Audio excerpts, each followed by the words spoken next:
The cold settled over Cleveland that morning like something heavy and alive. The kind of bitter, unmoving chill that slipped beneath my coat crawled through my sleeves and pressed straight into my bones. I moved quickly through it, with my head down and my breath rising in uneven clouds, hurrying along the cracked sidewalk toward the nearest drugstore because my 10-month-old son had been coughing through the night. By dawn, Max's fever had climbed high enough to send fear through my exhausted body like ice water. I did not have time to think about how little sleep I had gotten.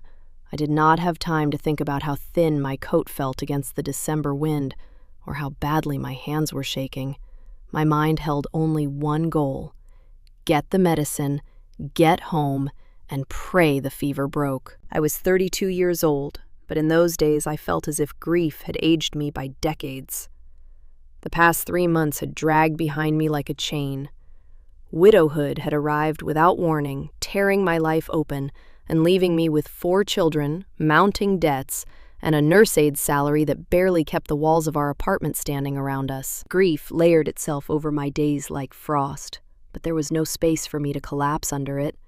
Not when a baby was sick. Not when my other 3 children needed breakfast, clean clothes, winter coats, homework checked, and reminders to be gentle with one another. My husband was gone, and somehow the world expected me to keep moving, as if the floor had not disappeared beneath my feet. I clutched the small bottle of medicine against my chest as I came out of the drugstore. The wind cut sharper now, stinging my eyes and making them water. I blinked against it and stepped off the curb, thinking only about getting home before Max's breathing worsened. I never saw the car. A horn blared. Tires screeched across ice. Then a hand, small but startlingly strong, closed around my arm and yanked me backward. I stumbled, my breath catching hard as my feet hit the sidewalk again. A car slid past the exact spot where I had been standing only a heartbeat earlier. The driver shouted something out the window, but I barely heard it before the car disappeared down the street. For a moment, I could not speak. My heart slammed painfully against my ribs as I turned to see who had pulled me back. A homeless woman stood beside me. She was bundled in layers that did not quite match, wrapped against the cold with whatever she had been able to gather. Her face was lined and pale from the weather, and yet her eyes were steady, clear, and almost gentle. She did not look like the people I often saw huddled under overpasses or curled into blankets near the bus terminal. There was a dignity in her posture, a quiet composure that felt strangely familiar, though I could not have said why. I didn't even look, I whispered, still shaken. It's all right, she said softly. The mornings are slippery. Anyone could have missed it. I forced myself to breathe. Thank you. I should have been paying attention. She nodded once, then glanced at the bottle of medicine pressed against my chest as if she already understood the story behind it. You're in a hurry, she said. A child sick at home. I hesitated, then nodded. My baby. If you ever need help, she continued, gently with the little ones, I know how to care for children. I could sit with them for a while if you need rest. I stiffened before I could stop myself. I did not know this woman. I did not know her name, her past, or anything about where she had come from. I was a widow with 4 children, and every cautious instinct in me should have told me to thank her and walk away. But there was no pushiness in her offer, no desperation, no strange gleam in her eyes, only quiet sincerity. And for one fragile moment, I felt a whisper of relief, something almost like hope pressing faintly against all my exhaustion. I studied her face again, noticing how she held herself upright despite the cold, despite everything life had clearly done to her. What's your name? I asked. Martha, she replied. Martha Coleman. I nodded slowly. Something in my chest eased, though I could not explain it. I still did not know why, but I believed Martha meant every word. And neither of us knew it then, but that cold morning on a Cleveland sidewalk was the beginning of everything that would follow. The walk back to my apartment felt longer than usual. the wind sharper as the afternoon shadows settled across the low-income neighborhood my children and I called home. The buildings stood close together, their brick facades faded and weather-beaten, but it was what I could afford. As I led Martha toward the narrow stairwell that climbed to my second-floor apartment, doubt rose in me again. Was I being reckless? Was I so exhausted that I had lost the ability to judge danger? Every step up those stairs seemed to ask me the same question. But each time fear pressed into my ribs, the image returned. Martha's hand on my arm pulling me back from the car before I could be hit. Inside the apartment, warmth hit us first, followed immediately by the patter of small feet. Emily and Grace raced down the hallway before I could warn them to slow down. Colin appeared behind them, carefully holding Max on his hip. All 4 children stopped when they saw the unfamiliar woman standing beside me. "This is a friend," I said, though I was only half certain the word fit. "Her name is Martha. She helped me today." The children did not hesitate. Grace stepped forward first, her curls bouncing as she peered up at Martha with open curiosity. "Hi, Grandma," she said brightly, as if the introduction had already been made. My breath caught. I opened my mouth to correct her, but the look on Martha's face stopped me. The older woman's eyes softened instantly, glistening with a sudden tenderness that seemed to rise from somewhere deep and old.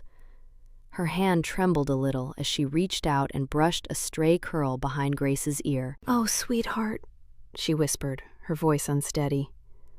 "I haven't been called that in a long time." Colin shifted Max in his arms and looked up at Martha. "Do you know how to hold him?" he asked. His tone was not cautious. It was hopeful. Martha nodded, and my 9-year-old son moved forward without fear.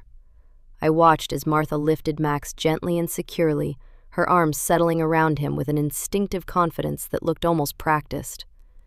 My baby rested against her shoulder almost immediately and let out a small sigh. Something tightened behind my eyes. It struck me then how natural Martha seemed among them, as though she had stepped into a space she had once known well.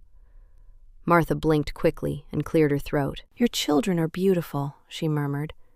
"They remind me of—" She stopped, confusion dimming her voice. "I'm sorry, I can't quite remember." I felt the familiar pinch of sympathy. "It's all right," I said. "You don't have to explain." I showed Martha around the small apartment, pointing out the pantry, the crib, the stack of folded blankets, the basket of toys in the living room. I explained the evening routine. Dinner around 6, bedtime stories, lights out by 8. Martha listened carefully, holding each instruction with surprising clarity. I reheated leftover soup and placed a bowl in front of her. "It isn't much," I said. "It's warm," Martha replied. "That's more than I've had lately." As the hour for my night shift approached, I bundled myself again and tried to ignore the anxiety pulsing in my chest. Leaving 4 children with a stranger should have terrified me. Part of me knew that. Part of me could hear the warning in my own head, but when I glanced toward the living room, Martha was sitting cross-legged on the rug with Max in her lap, while Emily and Grace leaned against her shoulders, and Colin hovered nearby, pretending not to be interested. Fear loosened its grip on me just a little. "I'll take good care of them," Martha said quietly, as if she had sensed my worry without needing to be told. I inhaled, exhaled, and nodded. "I believe you." And as I stepped back into the cold Cleveland evening, I realized, strangely and undeniably, that I did. Cleveland General Hospital was already buzzing when I slipped through the employee entrance, breathless from the bus ride and the rush across icy sidewalks. The moment I stepped inside, fluorescent lights washed over me, revealing the exhaustion I had not been able to hide for weeks. I headed toward the nurses' station, hoping my late arrival might go unnoticed.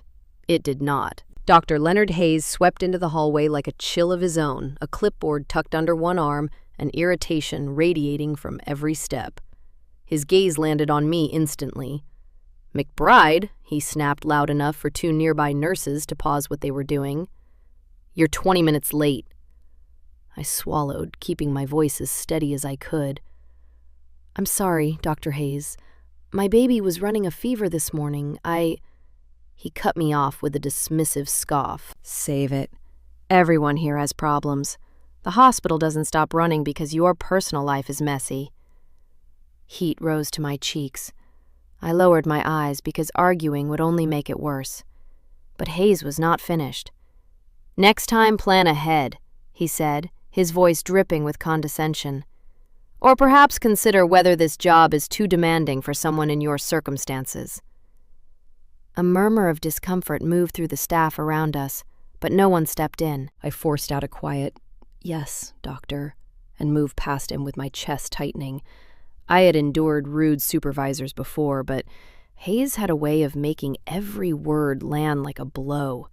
Sharp, intentional, humiliating. He did not just criticize your work. He made you feel as if your whole existence was an inconvenience. My shift dragged on with relentless pressure. Every task I completed seemed to draw criticism. Hayes pointed out imaginary mistakes hovered over my shoulder and corrected me in tones loud enough for patients to hear. Even his rare compliments came barbed. "Finally doing it right, McBride. Took long enough." I kept my head down and reminded myself that losing that job would mean losing the only steady income my children had. Still, every reprimand chipped away at the fragile calm I had carried into the hospital that night. During a brief lull, I found myself in the supply room restocking linens. Denise Parker, a longtime co-worker and one of the few people at the hospital who treated me with genuine kindness, slipped inside behind me. "Hey," Denise said gently. "I saw the way Hayes spoke to you.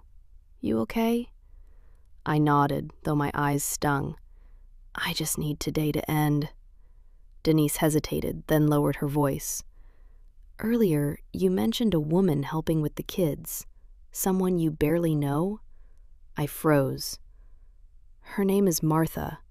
She seems good. The kids like her," Anna Denise said, choosing her words carefully. "I don't want to scare you, but you can't trust strangers like that, especially with 4 little ones. What if she's unstable or dangerous?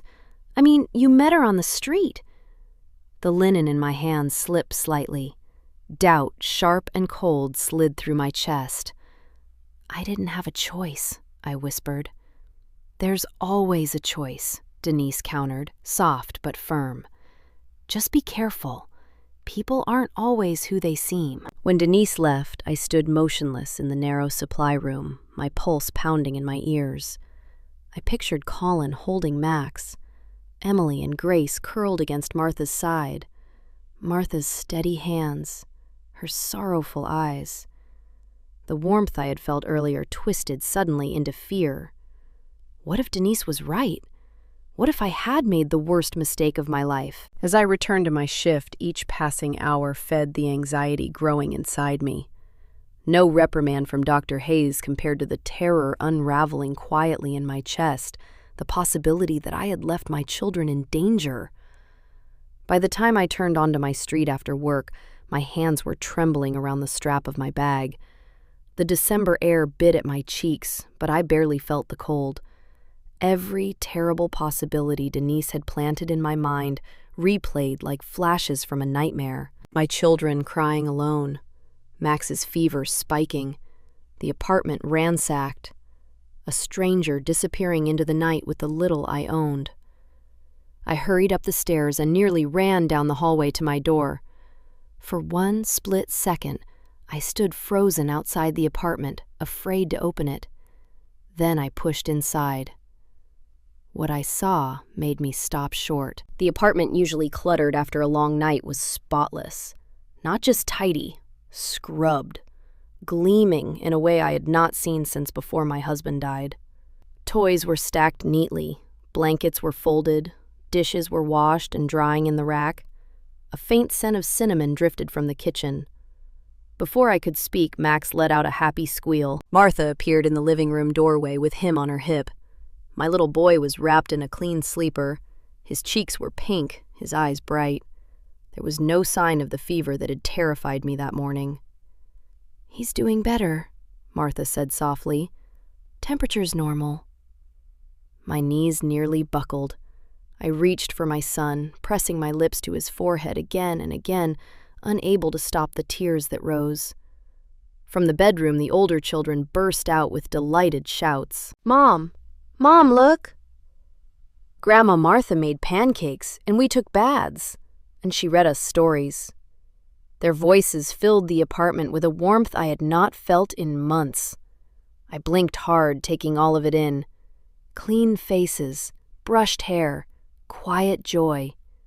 My children who had endured so much were glowing, and Martha was standing among them like she had belonged there all along. "I hope I didn't overstep," she said, clasping her hands almost shyly. "I just thought you worked too hard, and they're such sweet kids." I swallowed back emotion. "Overstep, Martha, you—" My voice cracked. "You saved my morning. My whole world, really." Martha's eyes softened, the lines around them deepening with something like gratitude. "It was nothing, dear." But it was not nothing. Not to me. Not even close. A few minutes later, breakfast sizzled on the stove. Pancakes, just like the children had said, golden and fluffy in a way I had never managed. I made tea while the kids chatted around Martha, who seemed completely at ease, as if she had always been part of our household. When the children took their plates to the living room, I finally asked the question that had been lingering since the night before. "Martha, how did you learn to do all this? The cooking, the childcare? You just seem so natural." Martha stared into her cup for a long moment. When she looked up, her expression had changed. It was quieter now, more fragile. "I don't remember everything," she admitted. "There are pieces of my life missing. Weeks, maybe months. I woke up in a drainage ditch outside the city. My head was bleeding. No purse, no ID, no memory of how I got there." My breath caught. "Did someone hurt you?" "I think so," Martha whispered, though her eyes clouded as if the truth sat just out of reach. "But I don't know who or why. All I know is I haven't felt safe anywhere since." Something inside me shifted. An ache, a recognition. Two women carrying more than their lives could hold. Two mothers without support, trying to survive in a world that rarely offered kindness without a cost. I reached across the table and touched Martha's hand. "You're safe here." For the first time, Martha smiled in a way that reached her eyes, and the fragile thread of trust between us tightened into something real. For the next 2 days, the apartment felt strangely lighter, warmer, steadier, as if someone had opened a window and let in a season I had forgotten existed. The children hovered around Martha with the kind of effortless affection usually reserved for relatives they adored, and Martha moved through the home with gentle purpose, adjusting as if she had always known where everything belonged. Still, I hesitated to ask what I truly wanted. Part of me feared sounding desperate. Another part feared hearing Martha say no. One evening, as Martha folded laundry with the kids chattering around her, I finally gathered my courage. "Martha," I began softly, "I've been thinking. I'd like you to stay with us. Not just for a few days. As part of our home. As our caregiver, full-time." Martha froze mid-fold, her eyes widening. "Oh, Anna, no! I couldn't impose on you like that. I've already taken too much." Before I could answer, Grace darted forward and wrapped her arms around Martha's waist. "Please don't go. You're our grandma now." Emily added herself to Martha's other side, clinging tightly. Even Colin, usually reserved, looked up from the table.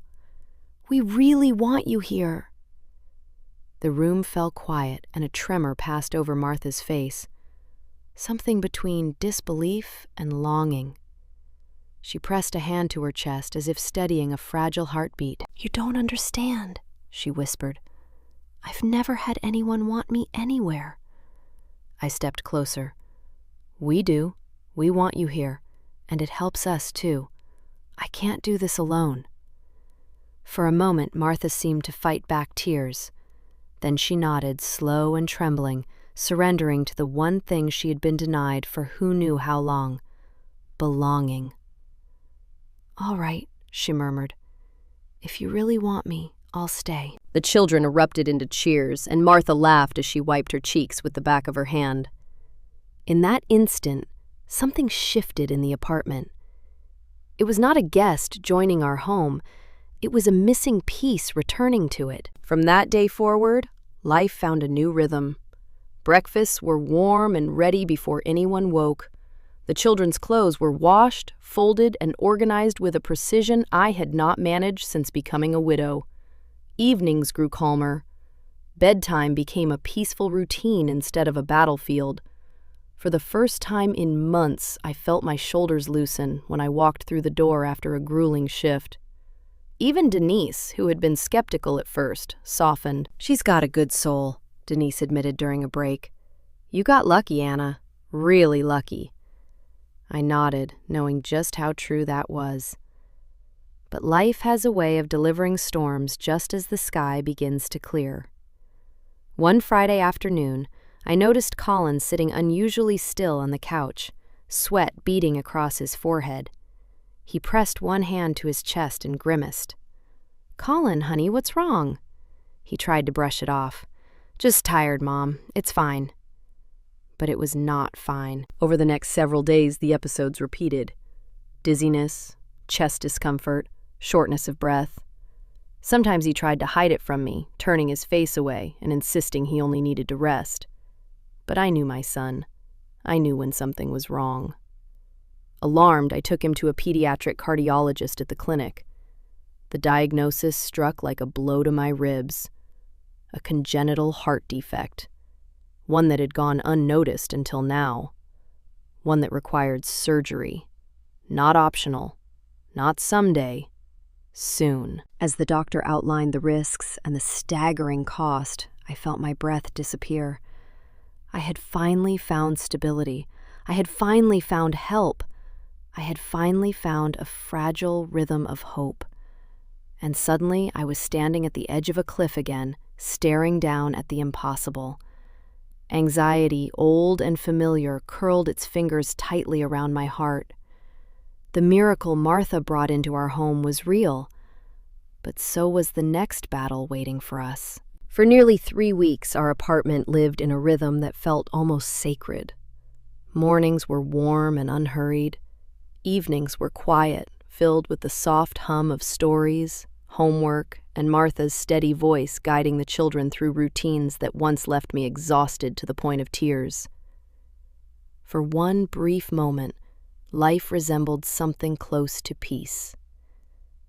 But beneath that calm, the storm was growing. Colin's heart episodes became more frequent.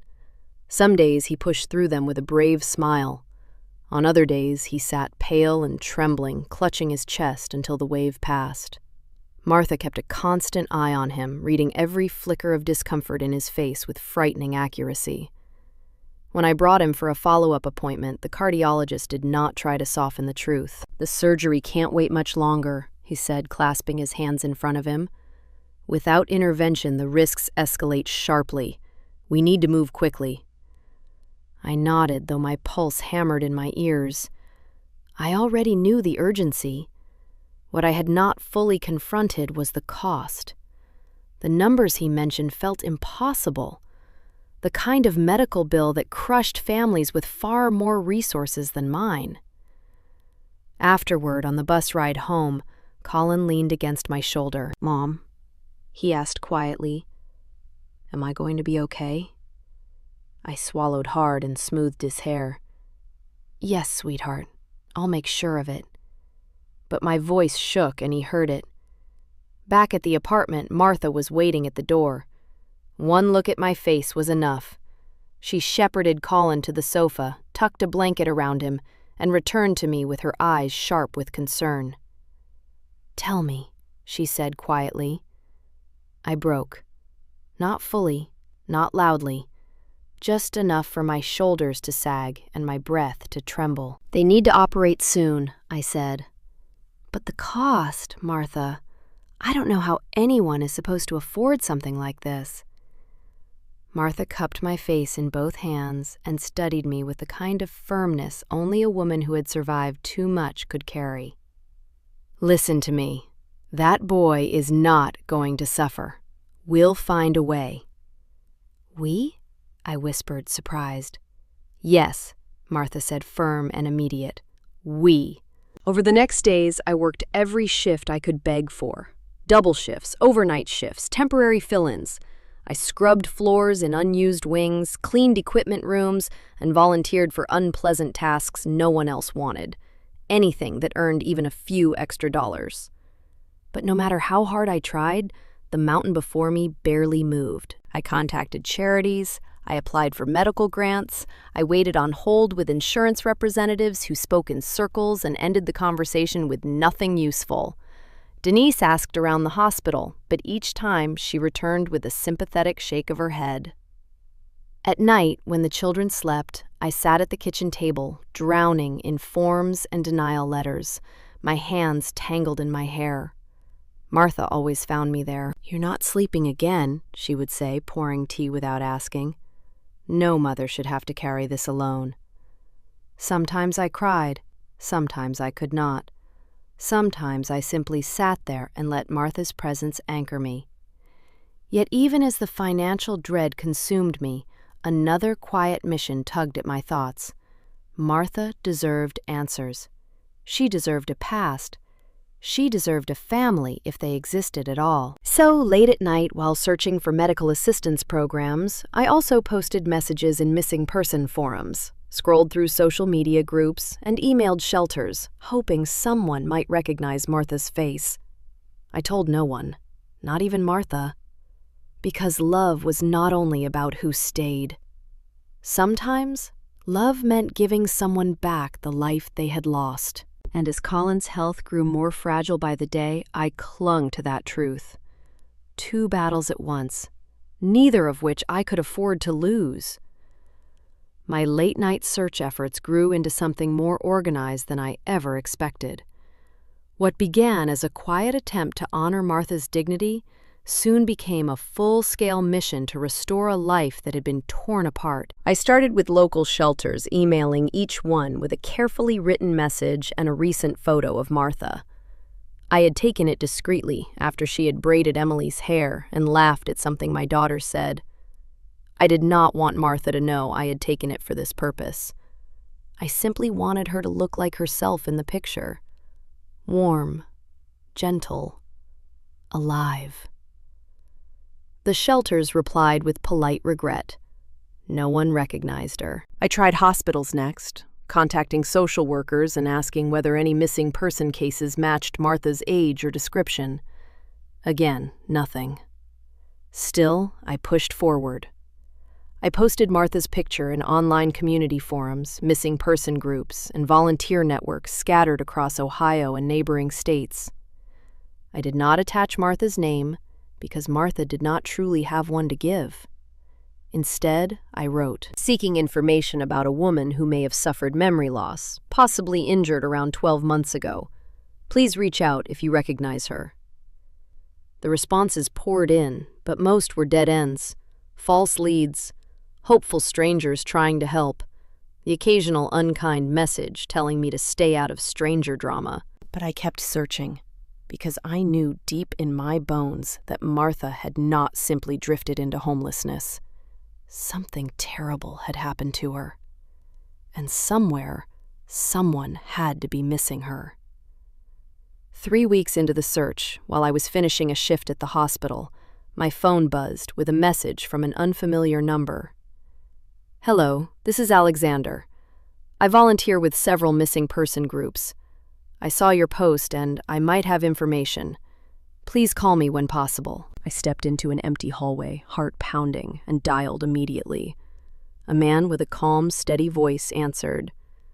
"Thank you for reaching out," he said. "I think someone has been looking for your woman." My grip tightened around the phone. "Who?" "A man named Matthew Coleman. He posted a missing person request around a year ago. His mother disappeared while traveling. His description fits almost exactly. Age, height, appearance, Even the detail about memory problems after an injury. I closed my eyes. Relief swept through me, sharp and overwhelming, but it was tangled with fear. "Are you sure?" "I can't be certain," Alexander said, "but it's the closest match I've seen. He still checks the forums occasionally. I've already contacted him. He'd like to meet you." My breath shook. "Thank you," I whispered. "Thank you." When I got home, Martha was setting the table for dinner, humming softly while the children played nearby. The sight warmed me and tightened something deep in my chest at the same time. How could I tell this woman who had survived so much that her life might be about to change again?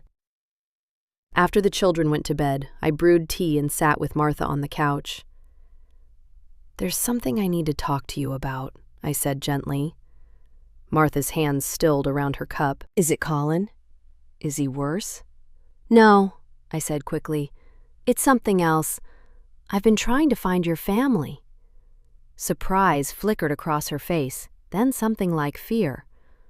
"Oh, Anna," she whispered. "Why would anyone look for me?" "Because you matter," I replied, "and because someone has been looking for you. A man reached out today. He thinks your son filed a missing person report last year." Martha stared at me, her breath caught and her eyes shining with disbelief. "My son?" I nodded. "His name is Matthew, and he wants to meet." Silence settled between us, fragile and trembling, full of hope and dread. For the first time since she had stepped into my life, Martha looked both older and impossibly young, like a woman who had lost everything and suddenly found a glimmer of what she thought was gone forever. Then, I suppose, Martha whispered, her voice breaking, "It's time I remember who I was." 2 days later, I found myself riding the rapid transit towards Shaker Heights, a part of Cleveland I had only ever seen in passing. Quiet, tree-lined streets, stately homes, the kind of wealth my own neighborhood would never know. I checked the address again, feeling underdressed in my thrift store coat. But this was too important to second-guess. I had to meet the man who might be Martha's son. The Uber dropped me in front of a stone-front colonial with warm lights glowing behind tall windows. For a long moment, I simply stood there, my breath fogging in the cold, gathering the nerve to ring the doorbell. When the door opened, a man in his mid-30s stepped out. He was well-dressed and sharp-featured, carrying the exhausted alertness of someone who had lived with grief for too long. "Are you Anna?" he asked. I nodded.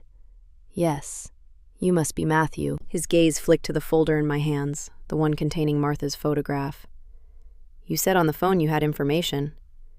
I opened the folder and handed him the picture. Martha was smiling faintly in the kitchen, a bowl of pancake batter in front of her, flour dusted on her sleeve. It was an image I had taken on a morning that suddenly felt like a lifetime ago. Matthew stared at the photo. His breath left him in a single ragged exhale. "That's her," he whispered. "That's my mother." He sank onto the entryway bench as if his legs could no longer hold him. His hands shook violently as he pressed the photograph to his chest. "I thought she was dead," he said hoarsely. I thought she was gone forever." I sat beside him and gave him time. When he finally looked at me again, I saw relief, disbelief, and something darker beneath the surface. "You said she doesn't remember anything." "Very little," I replied. "She woke up in a drainage ditch outside the city. Head wound, no ID, no money. She wandered until some homeless individuals took her in. That's all she can recall." Matthew's jaw tightened. Not in confusion, in recognition. "She didn't disappear on her own," he said quietly. I knew it. I knew something wasn't right. I leaned forward. "What happened?" Matthew rubbed his forehead, gathering the tangled pieces of memory. "My mother and I were close. She raised me alone after my father died. Last year, when I got engaged, she wasn't comfortable with my fiancé, Lauren. She said Lauren was manipulative, controlling. Something in her just didn't sit right. I heard the hesitation in his voice. Not doubt, shame. "And I didn't listen," he admitted. I thought Mom was overreacting. Then she insisted we set up a prenup. She said she wanted to protect the family assets my father left. Lauren exploded, accused Mom of trying to ruin the wedding. He took a shaky breath. The day before Mom disappeared, they had a fight. A bad one. Mom told Lauren she wouldn't bless the marriage unless the prenup was signed. My stomach dropped. "And then your mother left town. She said she needed a few days away. I drove her to the bus station myself. After that, nothing." He looked at me with a haunted expression. I thought she had a heart attack somewhere or ran away from the stress. But memory loss, injuries. His voice cracked. Someone hurt her. And I let myself believe she just walked away. Silence thickened between us. Then Matthew stood abruptly. "Take me to her." There was no hesitation in his voice, only urgency. I nodded and led him outside. Snow had begun to fall, quiet and steady, dusting the windshield of his car. As we buckled in fear and hope tangled inside me. Matthew drove fast, gripping the wheels so tightly his knuckles whitened. He was not just going to see his mother. He was going to uncover the truth someone had tried very hard to bury. By the time Matthew's car pulled up to my building, the snowfall had thickened into a soft white curtain, settling over the cracked sidewalks and dim street lamps of my neighborhood. I led the way up the narrow stairwell, my pulse echoing in my ears as I unlocked the apartment door. Inside, the children were coloring at the kitchen table, while Martha hummed quietly over a pot of soup. It was an ordinary scene, warm, peaceful, safe, until the door opened fully. Martha turned.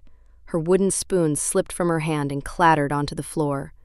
She stared at Matthew as if she were seeing a ghost. He stepped forward, slowly, terrified of breaking whatever fragile reality held them both in place. "Mom," he whispered. The sound of his voice shattered her paralysis. Martha brought trembling fingers to her mouth and released a choked sob. "Matthew," she breathed. "My boy. My beautiful boy." He crossed the room in 2 steps and wrapped her in his arms. She clung to him with desperate force, her tears soaking into his coat as she whispered his name over and over. Matthew held her just as tightly, his shoulders shaking, anchoring her as though terrified she would vanish again. I quietly ushered the children to the bedroom, giving mother and son space. When the door clicked shut, Martha drew back and cupped Matthew's face with trembling hands. "I thought I'd lost you," she whispered. "I thought you were dead," he replied, voice breaking. "I spent a year grieving something that wasn't true." They sank onto the couch together, still holding hands, as if afraid to release the moment. Martha's breathing steadied, but her eyes clouded with something deeper, something that had been buried too long. "I remember," she said softly. "The pieces. They're coming back." Matthew stiffened. "Tell me." Martha closed her eyes. "I was at your house that night. Lauren was there. She was furious about the prenup, said I was ruining her life. I told her I wasn't signing anything, but I wouldn't let her marry you without protections either." Her voice quivered. She screamed that I was trying to destroy her future. Matthew swallowed hard. "Go on." I stepped outside to clear my head. The street was quiet, but then I heard footsteps. 2 men. They called my name. Her fingers dug into the blanket beside her. I thought they were from a security company or something Lauren had hired. But their faces... She opened her eyes wide with fear. Cold. Empty. Wrong. Matthew's expression darkened, a storm gathering behind his eyes.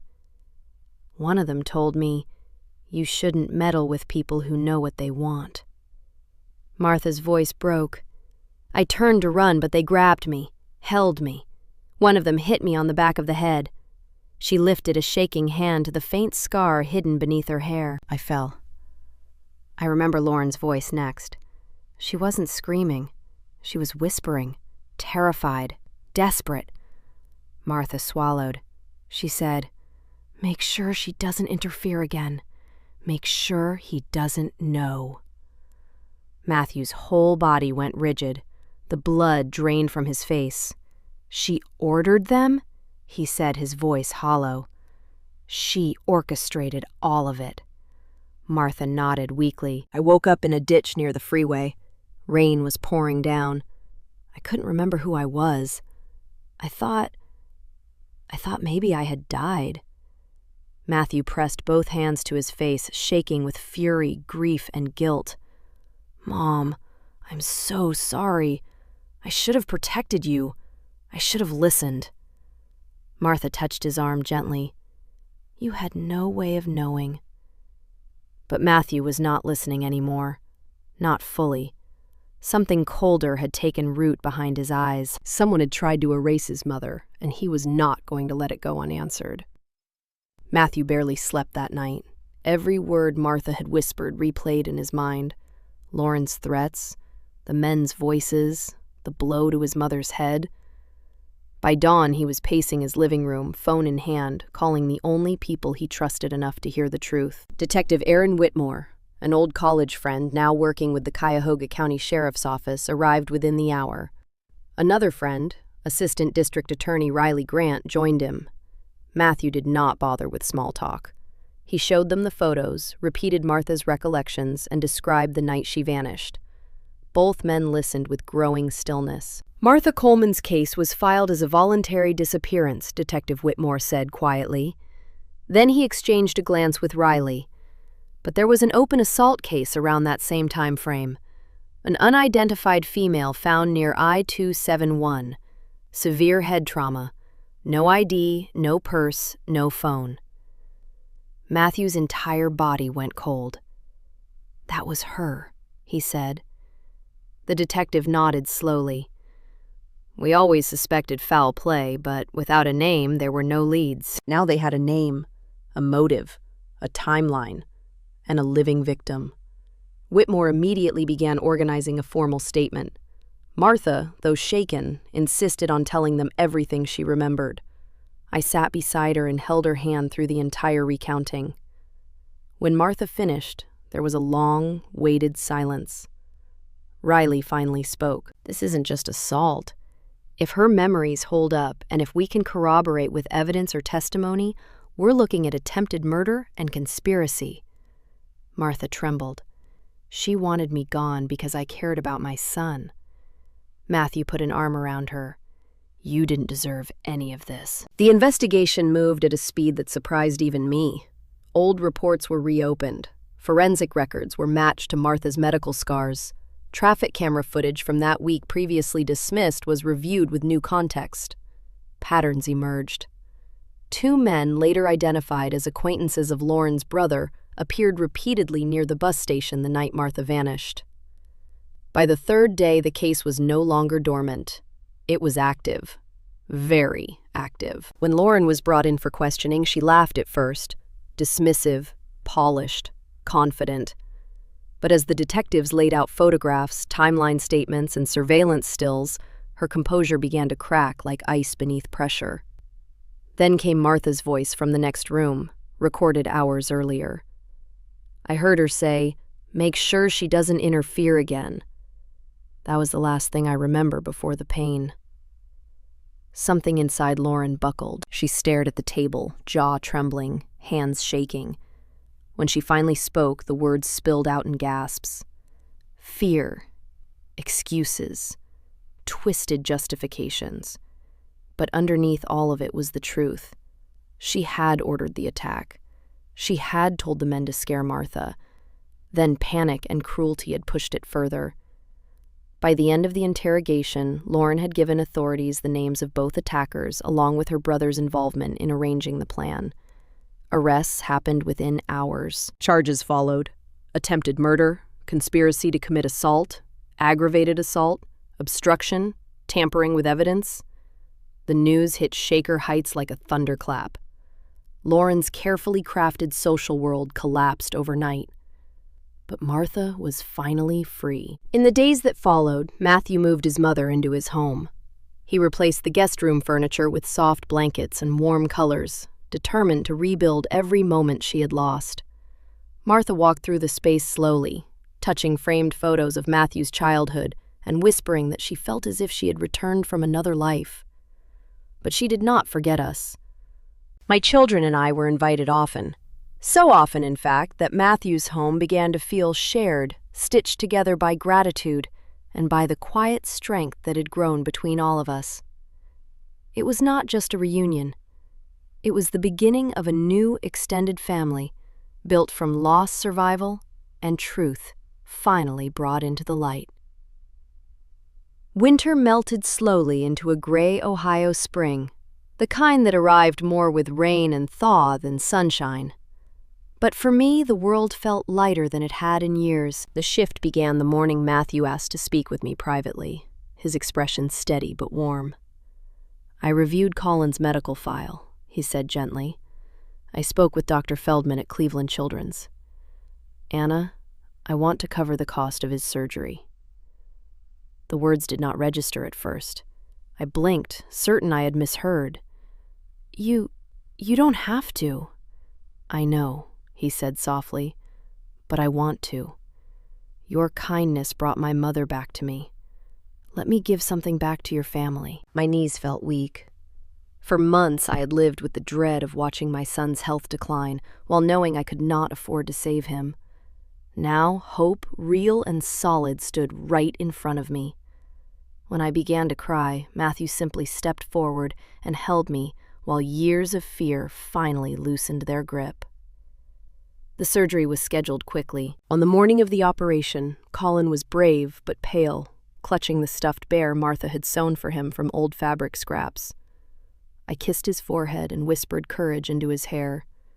Martha wrapped an arm around my shoulders, steadying me, while Matthew handled every conversation with the surgical team.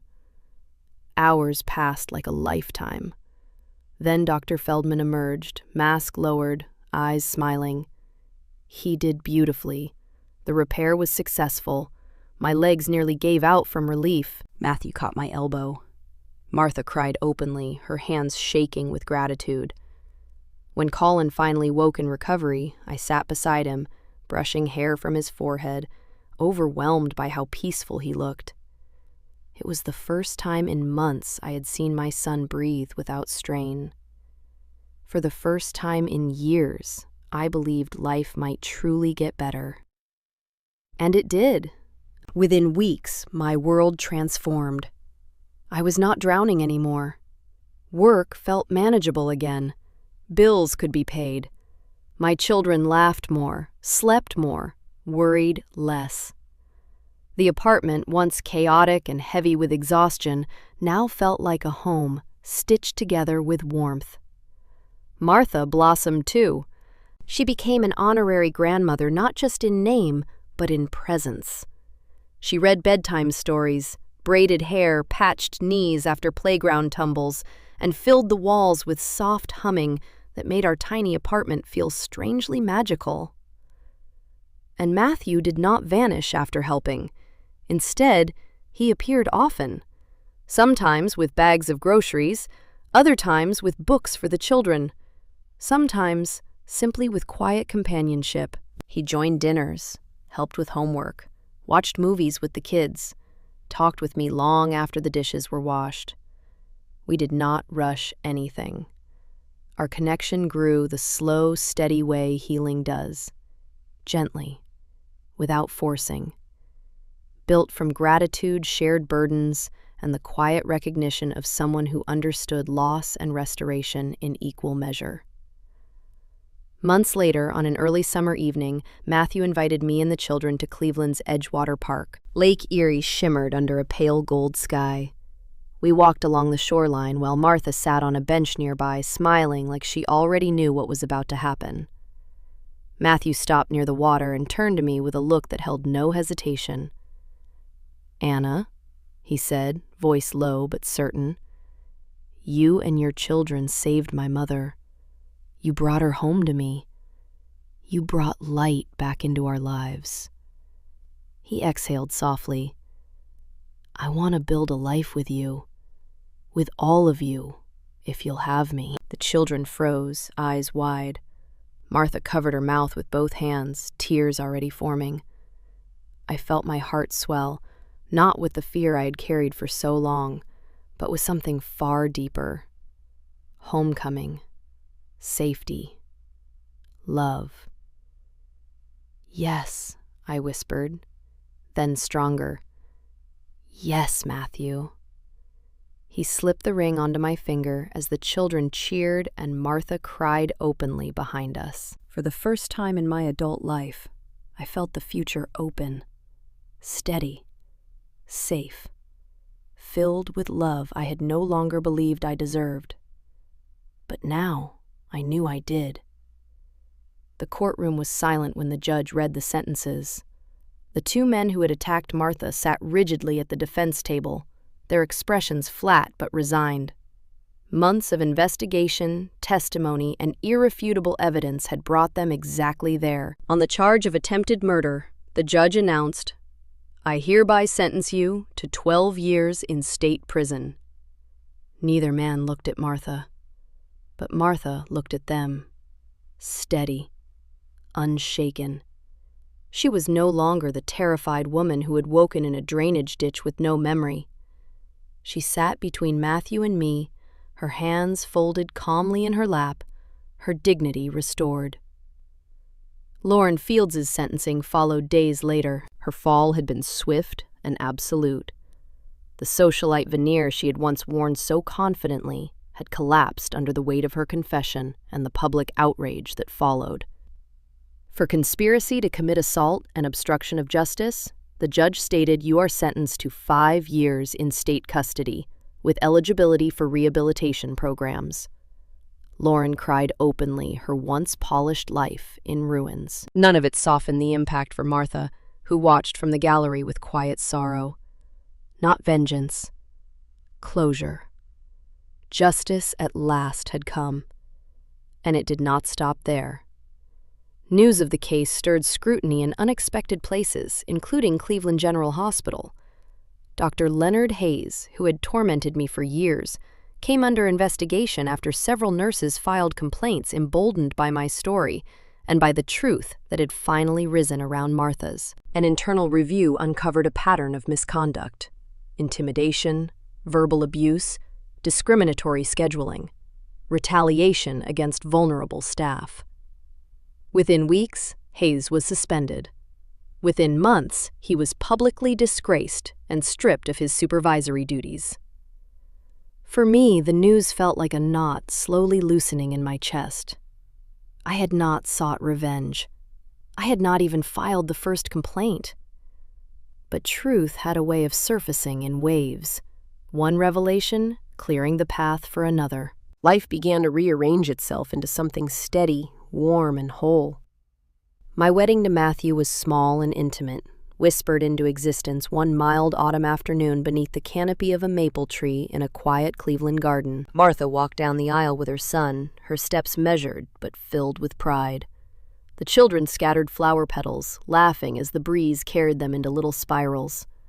I wore a simple ivory dress, radiant, not because of fabric or flowers, but because of peace. When Matthew and I exchanged vows, it felt less like a beginning and more like the final piece of a long, painful puzzle sliding into place. Soon after, we moved into a warm, light-filled home in a quiet suburban neighborhood, big enough for all 4 children, with a backyard where they could run and play. The house did not feel extravagant. It felt earned. It felt like safety, rebuilt from the ground up. I rented out my old apartment, using the income to finally build financial stability, the kind I had never known. Every month, I placed a small portion into savings and smiled each time I did. Survival had transformed into security. Martha, meanwhile, received a civil settlement connected to her case. Instead of spending it on herself, she quietly donated a significant portion to a local animal shelter she visited often with the children. Seeing her name engraved on a brass donor plaque brought tears to her eyes. "It's good to give life somewhere," she said softly, "and our family, bound not by blood alone, but by rescue, chance, and destiny, celebrated our first holiday season together in the new home." The children hung handmade ornaments. Martha baked her late husband's favorite cookies. Matthew lit the fireplace. I watched it all through grateful eyes, knowing how impossibly far we had come. We had survived tragedy. We had rebuilt through kindness. And now, at last, we lived in peace. A life restored, a future earned, a family complete.